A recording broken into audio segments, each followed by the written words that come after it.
ইরা আর মিশকা মিলে সোনাকে মৃত্যুর মুখে ঠেলে দিল। বিস্তারিত জানতে ভিডিওটি সম্পূর্ণ দেখতে থাকুন। সূর্য যতই ইরাকে চাপে পড়ে বিয়ে করুক, সূর্য তো কিছুতেই বিয়েটা মানতেই পারছে না।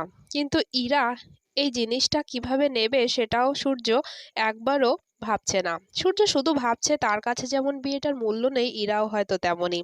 কিন্তু ইরা তো আজ যাই হোক সূর্যকেই চায়।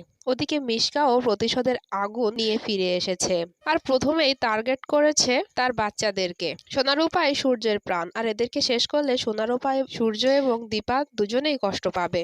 ইরা সূর্যকে আটকানোর জন্য দীপার কাছে যায়, কিন্তু সেখানে গিয়ে তার মিশকার সাথে দেখা হয়। ইরা দেখে যে মিশকা অর্জুনের বাড়ির বাইরেই আছে। মিশকাকে দেখে ইরা তো খুব অবাক হয়ে যায়। ইরা খানিকটা ভয়ও পায়। মিশকা বলে, তুমি ভয় পেও না, তুমি আর ভয় পেয়ে কি করবে? তোমার আর আমার অবস্থাটা একই রকমই। আমরা দুজনই সূর্যকে চাই, কিন্তু কেউই পাচ্ছি না, শুধু ওই দীপাই আছে। তাহলে আমরা দুজন কি হাতে হাত মিলিয়ে দীপাকেই শেষ করে ফেলতে পারি না? ইরা বলে, আপনি কি বলছেন এসব? আমি স্যারকে ভালোবাসি, তাই বলে কারোর প্রাণ নিয়ে নয়। মিশকা বলে, বাদ দাও তো ওসব কথা, এখন শুধু আমাদের একটাই লক্ষ্য, সূর্য। এসো আমরা হাতে হাত মিলাই। ইরা ভাবে সত্যিই তো তাই, যদি দীপা না থাকে তাহলে স্যার তো আমাকে মনে প্রাণেই ভালোবাসবে। মিশকা তখন ইরাকে বলে, আসল টার্গেট তো ওই বাচ্চা দুটো।